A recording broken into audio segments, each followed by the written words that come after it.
வணக்கம். உலகமெங்கிலும் நிறைந்திருக்கும் ஜீ தமிழ் தொலைக்காட்சியின் அன்பு தமிழஞ்சங்களுக்கு அடியேன் சுபாஷ் பாலகிருஷ்ணனுடைய அன்பான வணக்கங்களும் வாழ்த்துக்களும். ராசிகளின் தனித்துவங்கள், ஒவ்வொரு மனிதருக்கும் தனித்துவம் இருக்குது. அது ராசியின் அடிப்படையிலேயே அமைகிறது. அந்த வரிசையில் இன்றைக்கி நம்ம பார்க்க போகிற ராசி மகரம். நிறைய பேருக்கு தெரியும், மகரம் என்பதே ஒரு மகத்தான ஒரு ராசி. கர்மஸ்தானம், காலபுருஷனின் கர்மஸ்தானம். மகர ராசிக்கு உங்களுடைய தனித்துவம்னு பேச போனால் ஒரு 1,00,000 தனித்துவம் பேசலாம். மகர ராசிக்கு முக்கியமான தனித்துவங்கள் என்ன? விடாமுயற்சி. ஒரு ஏழையாக பிறந்திருப்பாங்க, குடிசை வீட்டில் பிறந்திருப்பாங்க. பார்த்தீங்கன்னா ஒரு 25, 30, 35 வயசில் தன்னுடைய கடின உழைப்பால், தன்னுடைய நம்பிக்கையால், விடாமுயற்சியால் உலகமே உயர்ந்து பார்க்கக்கூடிய ஒரு இடத்துல உட்காருவாங்க. அதற்கு நமக்கு தெரிஞ்ச பல உதாரணங்கள் இருக்குது. சினிமா துறையில் இருக்காங்க, ஏன் நம்ம சூப்பர் ஸ்டாரே இருக்கார், சிவகார்த்திகேயன் நடிகர் இருக்கார். மகரம் நிறைய தனித்துவங்கள். மகரம் திருமணத்திற்கு பிறகு வாழ்க்கை. மகரம் தன்னுடைய சுய உழைப்பால் மட்டுமே முன்னுக்கு வர முடியும். மகரம் எந்த நிலையிலும் மற்றவங்கள்ட்ட போய் கெஞ்சுறதோ கையேந்துறதோ இது கிடையாது.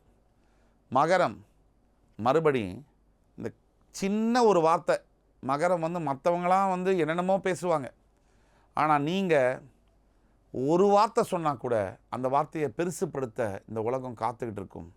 அதன் மூலிமா உங்களை அட்டாக் பண்ணுறதுக்கு, உங்களை பாதிப்பை ஏற்படுத்துறதுக்கு இந்த உலகம் காத்து கொண்டிருக்கும். மகரத்தில் பிறந்தவங்க மிகச்சிறந்தவர்கள், மனிதர்களில் மாண்புமிக்கவர்கள். தன்னுடைய கடமையை பொறுமையாக சரிவர செய்யக்கூடியவர்கள் மகரத்தில் பிறந்த அன்பர்கள். மகரத்துக்கு ஒரு சாபக்கேடு என்ன? எல்லோருக்கும் அல்ல, 170-75% தந்தையின் மறைவுக்கு பின்னரே உச்சத்தை தொட முடியும், ஏற்றத்தை பார்க்க முடியும். முதல் பகுதியான வாழ்க்கை ஒரு 30 வயது வரைக்கும் என்னதான் முயற்சி செய்தாலும், எவ்வளவுதான் கஷ்டப்பட்டாலும் பெரிய அளவிலான முன்னேற்றங்கள் வர்றதில்லை. அதுவே 30 வயசு தாண்டி வரும்பொழுது இரண்டாம் பகுதியான வாழ்க்கையில் சக்கப்போடு போடுறாங்க மகர ராசி அன்பர்கள். மகரத்தில் இருக்கக்கூடியவர்கள் செய்ய வேண்டியது ஒன்று தான். நீங்கள் வெளுத்ததெல்லாம் பால் அப்படிங்கிற நம்பிக்கையை விட்டுறணும்.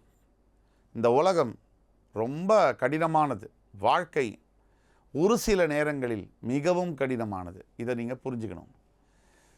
முக்கியமாக உங்களுடைய சொந்தக்காரர்கள், அதாவது பரம்பரையில் இருக்கக்கூடிய முன்னோர்கள், இவங்களுடைய வீட்டில் சொந்த பந்தங்கள்கிட்ட ரொம்ப ஜாகிரதையாக நடந்துக்கணும். மகரத்திற்கு முன்கோபம் அதிகம், அவசரம் அதிகம், செவ்வாய் உச்சம் பெறுறதுனால இதெல்லாம் தெரியும். ஆனால் ஒரு விஷயம் என்னென்னா, மகரத்துக்கு நீங்கள் யாரை திருமணம் செய்கிறீங்களோ அது ஏழ்மையாக இருக்கும் போது தான் நீங்கள் செய்யணும். முன்னுக்கு வரத்துக்கு முன்னாடி அந்த பெண்ணை நீங்கள் சரியான பெண்ணை, சரியான ஆணை தேர்ந்தெடுத்துட்டீங்க அப்படின்னா உங்கள் மிச்ச வாழ்க்கை மிகப்பெரிய அளவில் வெற்றியே பெறும்.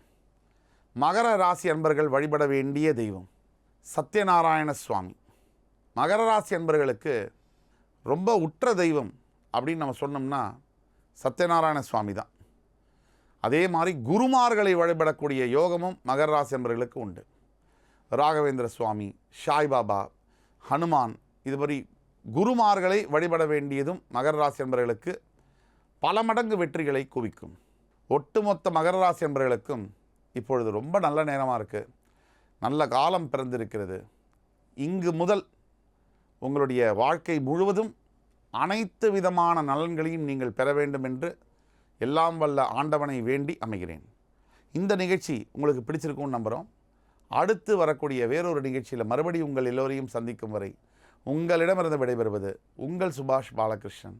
நன்றி, வணக்கம், வாழ்க வளமுடன்.